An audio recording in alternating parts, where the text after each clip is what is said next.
C'est aussi au 15e que va apparaître la sculpture symbole de la ville, la chouette. Et par extension, la salamandre, qui apparaîtra plus tard vu qu'en fait c'est un clin d'œil au symbole qu'avait choisi François Ier. La tradition voulant qu'en se dirigeant vers le parvis Notre-Dame, vous touchiez la chouette de la main gauche tout en ayant la main droite sur le cœur, pour faire un vœu.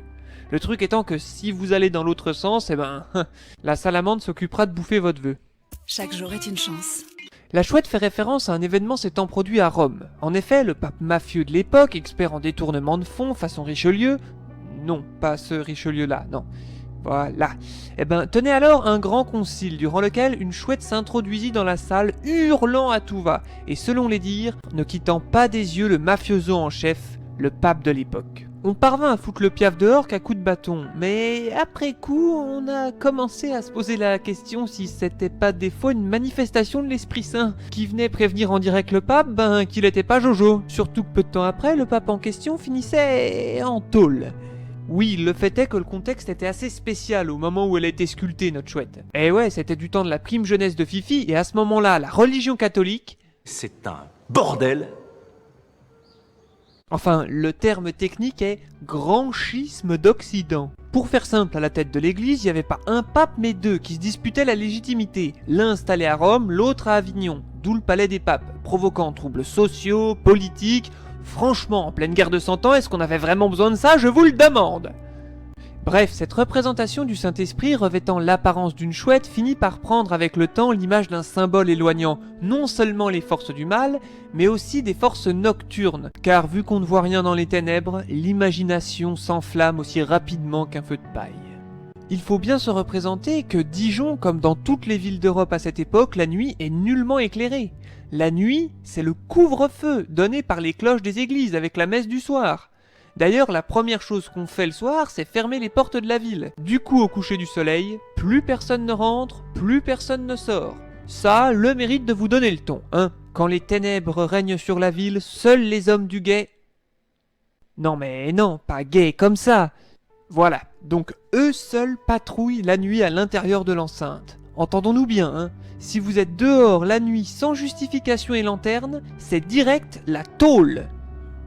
Et ne parlons même pas de s'éclairer chez soi, hein. Ça coûte une blinde. À tel point qu'il y avait plusieurs sortes de bougies à l'époque. Les moins chères étaient faites en résine de pin, qui avait une certaine tendance à pétarader, faisant sursauter les gars dans la pièce. Et ces fameuses petites bougies pétaradantes portaient le nom de pétoche, d'où l'expression « avoir la pétoche ». Après, si on a bien un à Dijon qui est pas touché par ce problème, c'est bien Fifi, hein. Lui, il a largement assez de pognon pour s'acheter des bougies en cire d'abeille qui font aucun bruit et en disposer à l'envi dans sa toute nouvelle baraque qui vient de se faire construire. Une baraque à la hauteur de son pouvoir et de ses rentrées d'argent.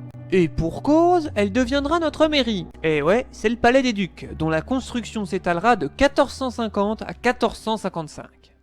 De vastes travaux qui débutent par la réhabilitation de la tour de Papy, en y installant le siège de son ordre, la Toison d'Or, dont nous parlerons dans un épisode dédié, comme dit plus tôt.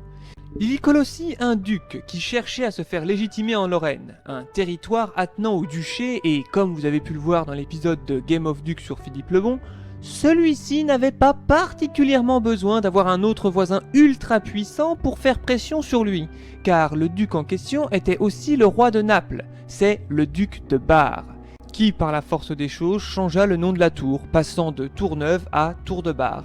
Le type passa 2 ans dans cette prison de luxe avant d'être libéré en échange de 2 otages, qui n'étaient ni plus ni moins que ses 2 fils. Le type quitte alors la tour, promettant de se tenir tranquille. Sauf que... non. Il recommence à foutre le boxon et finit par se faire de nouveau capturer, et repassa encore une fois 2 ans enfermé dans cette tour. Cette fois-ci, il ne put regagner définitivement sa liberté que contre un bon gros paquet de pognon bien gras, somme prélevée sur ses sujets bien évidemment. Après ça, le mec s'est tenu relativement tranquille. Accolé à la tour de Bar se trouvait la grande salle qui servait à l'accueil des personnalités avant qu'on ait fini de bâtir le logis neuf. Détruite depuis, il reste malgré tout une ultime trace de l'existence de cette grande salle, encore visible aujourd'hui. Et au bout de cette grande salle se trouvait la petite chapelle personnelle de Fifi. Fifi est également un amateur de bonne bouffe, comme on l'a dit tout à l'heure avec les truffes. Mais encore fallait-il un très bon chef, et surtout un endroit approprié pour préparer les bons petits plats. On parle alors de préparation à l'échelle de la cour de Bourgogne, soit des centaines de personnes. Bref, autant dire que pour sa cuisine, il a pas passé commande, c'est Schmitt. C'est pour ça que face à la tour de bar et à la grande salle, il se fait bâtir les grandes cuisines ducales. C'était pas moins de 30 cuistots qui bossaient là-dedans. La salle, toujours debout aujourd'hui, fait quand même 11 mètres de côté, avec 8 cheminées, dont les conduits d'évacuation se rejoignent au sommet. C'est pour ça qu'il n'y a pas 8 cheminées qui dépassent du toit. Prenez quand même un peu le temps de les imaginer tout allumées avec un immense chevreuil ramené de la chasse en train de tourner à la broche. Bref, à l'époque, quand on disait bœuf bourguignon, on n'y allait pas de main morte, hein. Quant à notre actuelle place de la Libération, elle était fermée par une enceinte de bois, avec comme principal point d'entrée une porte qui se trouvait à peu près au niveau de la rue Vauban. Cette place était avant tout le domaine privé du duc, il fallait y passer avant de se rendre au bâtiment principal. Et du coup, ça voulait dire passer devant l'équivalent des sanitaires du camping, mais en beaucoup plus trash, où d'ailleurs ça baisait pas mal, faut dire les choses telles qu'elles sont. Ces sanitaires, appelés alors étuves, étaient uniquement destinés à la cour. Elle marquait aussi le début d'une passerelle de bois qui vous menait directement au bâtiment principal. Là, on entrait alors dans ce qui est aujourd'hui la cour de la mairie.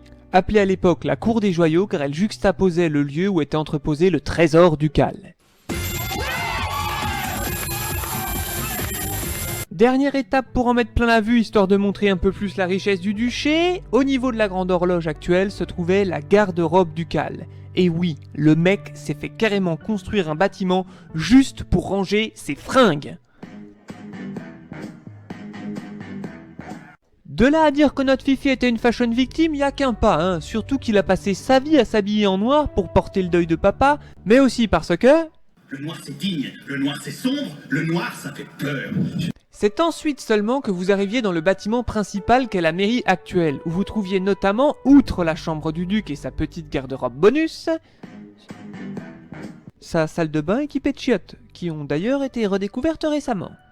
Et si vous vous posez la question, oui, c'est bel et bien Fifi qui est en train de chier. Pas sûr que ça l'aurait enchanté de savoir que plusieurs siècles après sa mort, on le représenterait dans cette position. À côté se trouve la salle à manger, qui est ni plus ni moins que l'une des plus grandes de toute l'Europe de l'époque. Y a qu'à voir la cheminée en même temps, on pourrait carrément y foutre un tronc d'arbre entier. Par contre, aujourd'hui dans cette salle, on n'y bouffe plus, hein, vu qu'elle accueille les tombeaux vides de Philippe le Hardi, de sa femme et de son môme. Au rez-de-chaussée se trouvent les appartements du maître Pinard, accompagné de ses fûts, sachant que vu son importance, lui aussi a droit à sa petite garde-robe perso. Quant au sous-sol, c'est là qu'on stockait le graillon. Et vis-à-vis du passage actuel qui permet aujourd'hui de traverser la mairie, à l'époque c'était ni plus ni moins que la salle du trésor, ou plutôt la salle des joyaux, au nombre de 2, pour monsieur et madame. On parle de pas moins de 90 coffres remplis à ras-bord d'orfèvrerie, de joyaux, de reliques, de manuscrits enluminés, de tapisseries, de gris-gris, et même une main de singe. Alors qu'est-ce qu'elle fout là celle-là? Je ne sais pas, on va dire qu'elle a peut-être été traînée trop près du corsage de la duchesse. Mais c'est pas tout. Il y avait aussi carrément une corne de licorne, réputée à l'époque pour être l'anti-poison ultime. Bon, dans les faits, c'était une dent de narval, c'est pas pour rien qu'on les surnomme les licornes de mer. D'ailleurs, si ça vous tente, vous pourrez en voir une vraie au musée d'histoire naturelle. Et vous pourrez vous rendre compte de la taille du truc. Regardez, je me suis foutu à côté avec mes bons 2 mètres de haut, je suis largement dépassé par cette espèce de lance de chevalier naturel. Et enfin, dans cette salle du trésor, vous savez ce qu'on y trouvait en plus d'entreposés? Encore plus de fringues!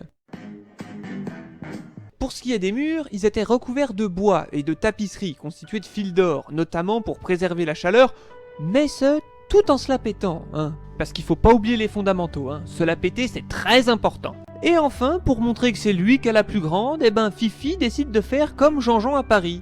Il se fait bâtir ni plus ni moins que la plus haute tour de la ville, la tour Philippe le Bon. Après tout, c'est pas pour rien qu'on a foutu sa statue juste à côté quand même. Et pour rester dans les allusions phalliques, il y aurait aussi collé sa bonne femme au sommet qui, pour info, avait elle aussi droit à 46 mètres de haut à sa propre petite garde-robe bonus. Cette tour avait également une grande utilité pour servir de tour de guet depuis laquelle on peut voir encore aujourd'hui toute la ville et ses environs sur des kilomètres, et à l'époque être témoin du démantèlement de l'antique castrum romain. Et c'est sur ce joli point de vue que se clôt cet épisode sur Dijon du temps de Philippe le Bon.